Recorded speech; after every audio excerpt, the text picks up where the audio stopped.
are coming into Christmas with huge financial pressures and stresses from the whole year.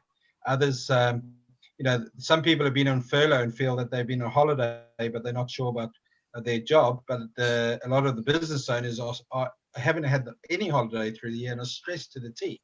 And they're the ones, there's always be someone who'll be in a big family who'll be ill over Christmas. Going back to what you were saying, because they wind up and then they hit a few drinks, high sugar intake, then the immune system plummets, and cough cold season's around, and now with COVID as well. It's a vicious circle, isn't it? Because I actually remember us talking last year. I think it was the end of December. Or in December, we were talking about flus. We were talking, then came January when we were talking about COVID, January, February time. And then we think, blimey, this has blown up a lot. There's an understatement of the century there. But yeah, the immune system at people that own businesses, at people that are highly stressed, is taxed a hell of a lot right now. Especially, it's chronic stress. That's chronic. The thing. It's not even acute. It's chronic. It's been going on for months and months and months now. Just one hurdle after another. Businesses have been, you need to put these in place to make your business COVID safe. Like plastic screens everywhere. Like you own your in-person business. You've had to make changes, and then now they're saying that maybe it's not going to be good enough for that. We're still going to close you down. You have to wait for this tier or that tier to open. That there's people waiting for an announcement at this afternoon, some point, I can't remember what time, that what's going to happen Wednesday with the tiers. And you think if someone owns a restaurant, this is supposed to be one of the busiest times of the year for them, or a pub. Like, you think about, we're here in tier 2 in Norwich, and I really pray that, and who knows whether we get moved up, but I really pray we stay in tier 2. I can't see any hope of going down to tier 1 at the moment. But you see wet pubs, they're not allowed to open at the moment. People that have had these businesses that they've worked years and years and years on, their stress levels are going to be through the roof right now. And these are businesses which are sound businesses. These aren't businesses which are scraping already. These are businesses which have a sound business plan and have money behind them, but they just can't sustain through the whole year. And then they still got winter to go through as well. So exactly. Yeah. The health element, as I said, is that physical, emotional, chemical. It's affecting everyone in different levels. And we see what is the repercussion of this stress in the business world that has been brought on by things that have been out of our control. Because I've been super focused, especially the last lockdown. We've had discussions that what can I control? Not getting pulled into the things I was looking at in the first lockdown. Yes, being aware of them, but how can they impact you? We've still got, can people open their premises? Can they get their suppliers? Can they get the customers to buy? And all these certain things. That stress, then what are the repercussions of it? We're going to have sleep problems because people just aren't going to be able to sleep, potential insomnia, waking up with poor blood glucose management and all these different things. Then we look at what that does to the immune system, but there's also that switch in the brain. And the chemical level, as we said, is that are people then going to emotionally eat and crave and binge out because that's one of their coping mechanisms, which then is that vicious circle, alcohol and junk food that makes the health even more compromised. Yeah, so I mean, our message would be certainly from our practice and our functional approach would be for people to try and tune into themselves, understand where they're at with that whole process. Particularly those who know that they're highly stressed, they've had a really tough, especially the last couple of months running. It's a very much of an attractive saying, yes, we deserve some time out and we want to have some time off.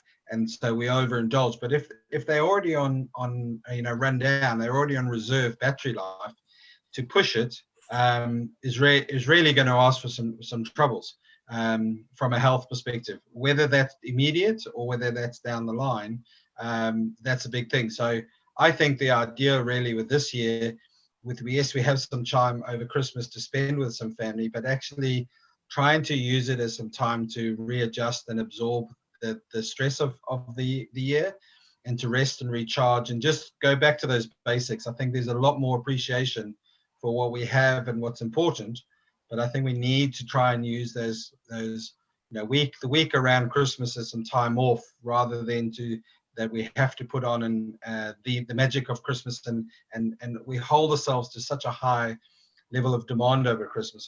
I really think we kind of just go with the flow a bit and enjoy time to rest and recharge. So the next year's going to be another year of adaptation and change, hopefully in a forward progression, but it's still going to be testing. It's still going to be change. Yeah, definitely. There's a lot of unknowns. We always have unknowns that we don't know about, but there's a lot of things that we don't know at the moment that we're making judgment and being told certain things are going to happen by media, by people online. Yeah, no one knows. It's like we don't know what's going to happen. We don't know what people are thinking in government or anything like that, with and what numbers are actually doing, all this sorts of things, that we can only control what we can control. Now, I think that awareness is the crucial thing. I was speaking to a client with regard to alcohol, and she signed up last month, and the first thing she said is, I can't cut alcohol out.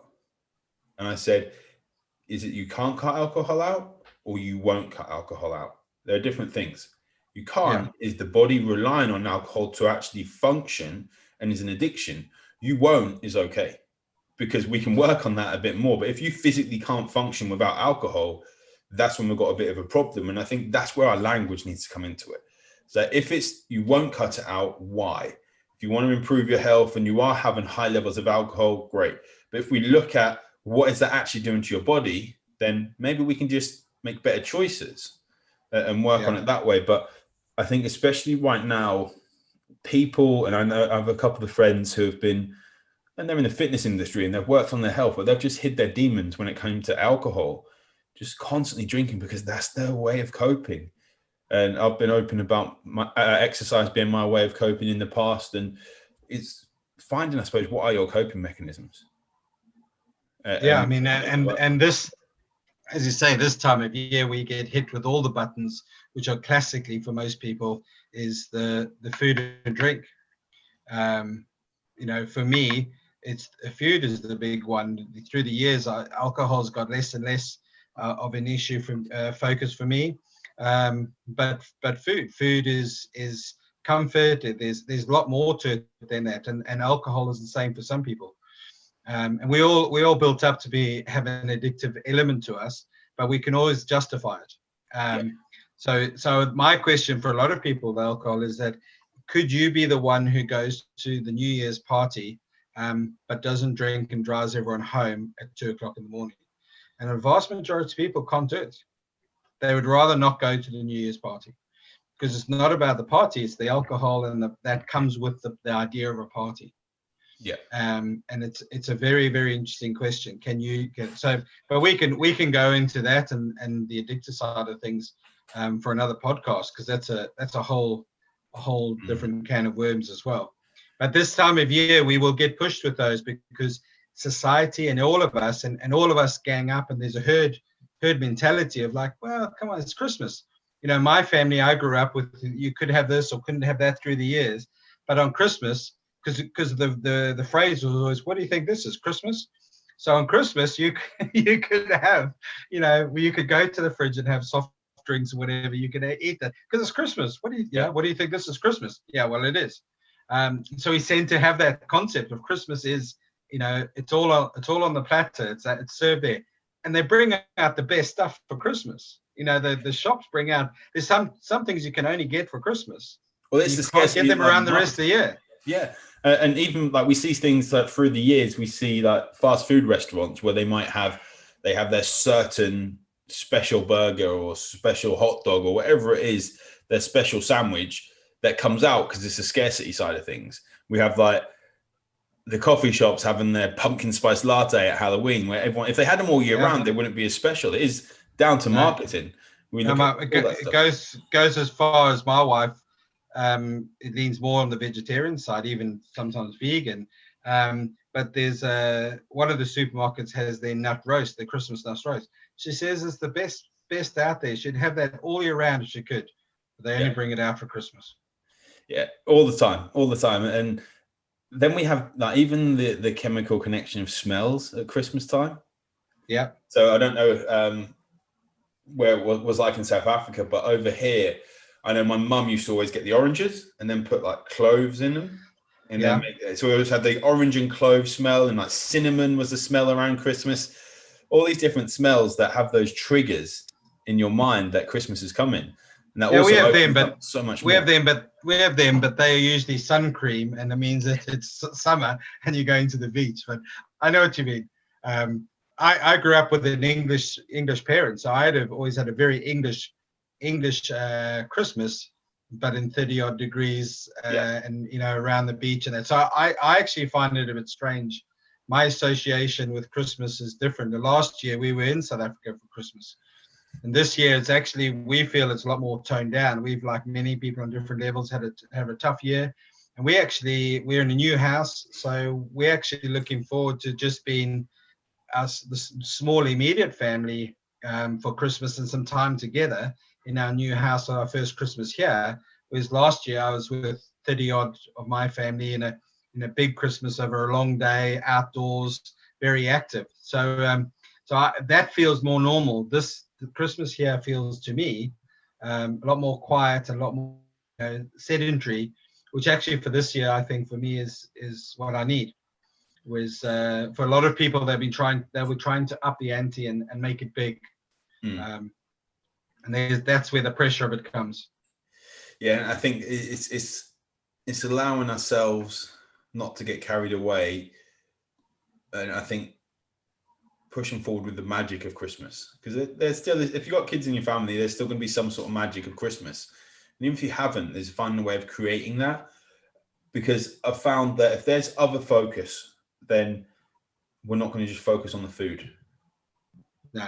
And I think if we could twist it back to the beginning with COVID this year, hopefully it's taught a lot of us of what's important to us, what actually, when you have to strip things back, whether it's because of financially or just because you haven't had the time to go and do all the other things, the other distractions that we put in place, you soon realize actually either who or what is the most important things in your life. And I think we've kind of shown our age is that as you get older, you become more appreciative of that. You become less in need of the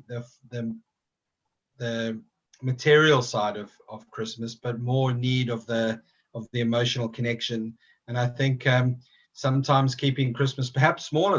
I think some families will actually appreciate they're not having to put on the big Christmas for 20, 30 people. They're going to have a smaller Christmas. And some older patients of mine have stepped back and said, with the idea of lockdowns and everything they've gone through the years, and still a risk element of exposure with coronavirus, they're actually going to step back. So I think a lot of families are actually going to feel the effects of more of a smaller, more intimate Christmas, rather than that one or two people who are trying to, the hostess with the mostest kind of pressure. Yeah. So I think like everything else this year, the virus doesn't go away, but it still gives us the opportunity to learn and grow. And why would Christmas be anything different? So what have you been telling people to do with regard to their health at the moment? Any quick steps which are worth? I don't think either of us can do a quick step. We chat a bit much for that, but any quick steps that we can improvise, implement? The main thing is the message doesn't really change, to be honest, through the whole year. It's just identifying what we've spoken about, that Christmas becomes a high pressured and I kind of that almost Walt Disney element of we must have the magic of Christmas, and the magic of Christmas we either buy or we present, and really it does come from within. So I just try and encourage people to keep perspective, not to allow the pressure of Christmas to override our choices, whether it's food choices, but it's more the stress element I see in a lot of patients. So that's what I highlight is keeping the stress and the perceived pressure of putting on Christmas and we must have, every year it seems to be we have to have the perfect and the right Christmas.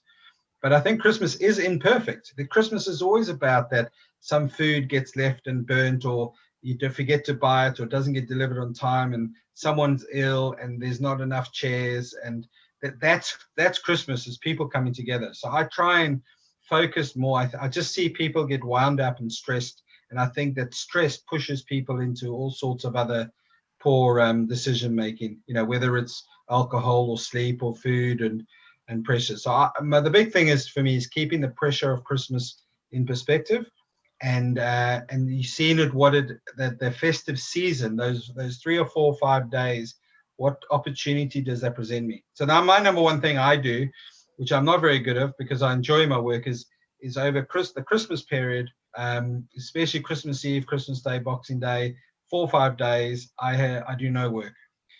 Try and do it over between Christmas and New Year. I go in for a few patients, but I do so and I go home. I don't do any accounts, no additional stuff.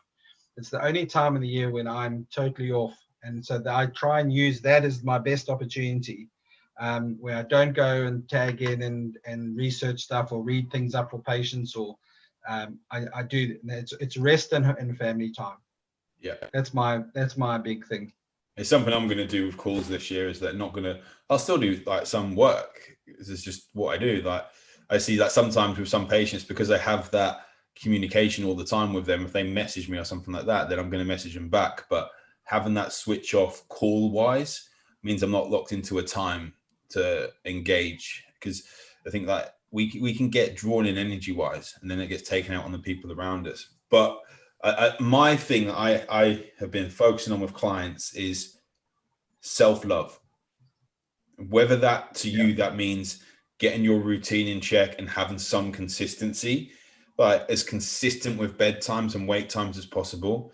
Don't just sleep in because of this, because of that, and not being at work. Like having some form of routine, whether it's journaling, whether it's meditation, whether it's doing breathing exercises, just some form of self-love that you can keep consistent throughout.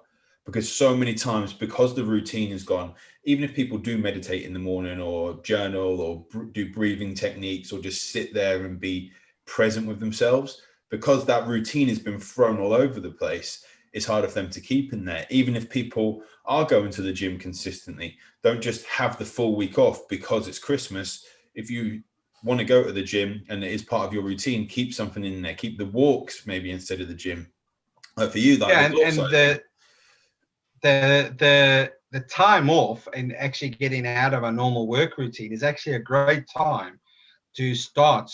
And I know it sounds strange because people go, well, I'm off, I can sleep in.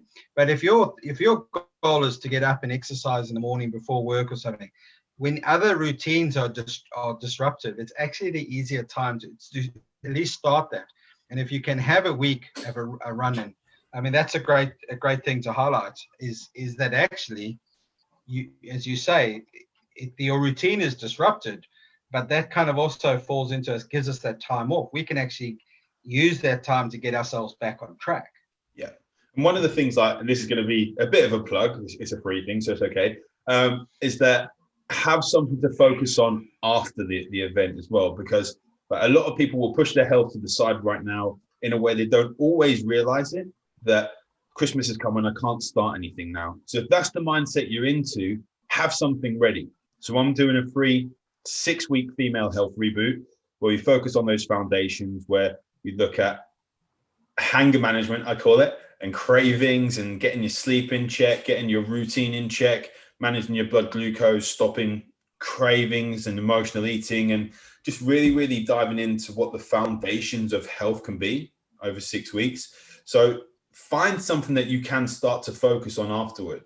Because sometimes I find, and even when I say to clients, give me a food diary of what you eat, but don't change anything, something gets changed because something's going to happen afterward. And like, people have something to focus on. If you are going to the gym after Christmas and you're going to sign up, good for you. I really hope you stick with it. Now, I would sign up beforehand, or Boxing Day or something like that, because the offers are going to start to be on right now. And sign up now so you're ready to do it. So you don't have to keep thinking about doing it afterward. You just click your fingers and go, and that sort of thing. And also what that does is stops that idea of 3 or 4 days over Christmas becomes 2 or 3 weeks. Yeah. You keep procrastinating about it and think, I'll do it next week. I'll do it when I get back to work. Then you get back to work and you're busy again into that routine, and you've got this same routine you had before rather than them fitting it in. And as you just said, the easiest thing to fit something new in is when you've got this extra time, because then you can keep fitting it in. But the gym side of things, I get that it's intimidating for a lot of people. And when you first go, you are going to be sore for a session. I hate it when people are sore every single session. It's showing us something about the training, or it's showing something about the recovery ability of their body. But go when it isn't going to make a difference whether you are sore the day after, a little bit sore, not to the point when you can't just jump onto the toilet and like you can't get off the toilet or get up the stairs to get to the toilet, that sort of thing. But you go there and you actually do a session and you fit it into your routine and you're chilled. You don't have to rush to get to work after, but like it might be busier, but you're going to be able to fit it in more consistently afterwards. So I really think that people should have a plan in motion of what they're going to do after Christmas and start thinking about it now, not in wishing your life away or anything, but, and someone told me like countered this with, well, what if we go into lockdown? What if we do? Well, you can change your plans then, but let's not focus on what if we go into lockdown. Let's just do the best we can right now. Yeah, but if we have to go back into lockdown, we're already trained in it. It's not a big threat. It's not something we don't know, and actually it'll be easier because we've already had an experience and already had things. So we know that we can put things in place and deal with lockdown. Whatever that throws us. If there's one thing that a general society has been able to show through this year is adaptability. And so I think we should be able to go into that with be more resolute and more confident that we know what that is and how that feels, and we know what strategies we need to put in place. Definitely. So, ladies and gentlemen, I had a bit of a deluxe episode here, but we're gonna keep on top of different episodes. We say that all the time, then we have about 3-4 weeks between episodes. But if you have questions, let us know. If you are interested in joining the Female Health Reboot, just drop me a message or speak to Roger I've forgotten my words. I need to focus on my own advice at the clinic. Speak to Roger and drop me, and he'll be able to give you my details to drop me a message. And for that, like again, it's 6 weeks where we're going to just focus on building those foundations. And I'm certain that if people do need some specific advice with regards to their health, drop you a message, speak to you when you're at appointments, or drop me a message and we'll be happy to answer. But last bit from me before we go is that have a great Christmas and Merry Christmas and a Happy New Year. Yeah, that's the right way around. Happy Christmas and a Merry New Year. Well, from my side, and that's those, especially some of our clients and patients who follow us, just as we do every year, the first 2 or 3 months, I think it's first 2 months, January, Feb, we always run our friends and family offer. So look out for that. It's always very popular, and again, it follows on a bit like with Ollie. It's a good thing to focus up ahead. You need to book up ahead and grab those appointments because they do go fast. They're very popular. That's a great way with our patients to help friends, family, who especially over the Christmas period they might be talking to and feel that we can offer. We've got some very interesting things next year. We will be moving practice next year. We still haven't finalized the location, but we've got a couple on the cards, and then also with having now completed my functional medicine certification, that's going to be a big part. So I look forward to working with Ollie more along those lines next year, and pumping out some podcasts where we can tackle a few significant topics and focuses on that. So as always with us, keep any interests or questions rolling in. I'm always particular with this, Ollie. It's a Merry Christmas and a Happy New Year. I know. I was messing with OCD. No, I know because it grinds me. I'm one of those when someone says have a Happy Christmas. It's like, oh, it's Merry Christmas and a Happy New Year. But whichever way it rounds, have a merry and happy, both of them. And we look forward to catching up with you soon. Thanks for your time, guys. Take care. Bye-bye.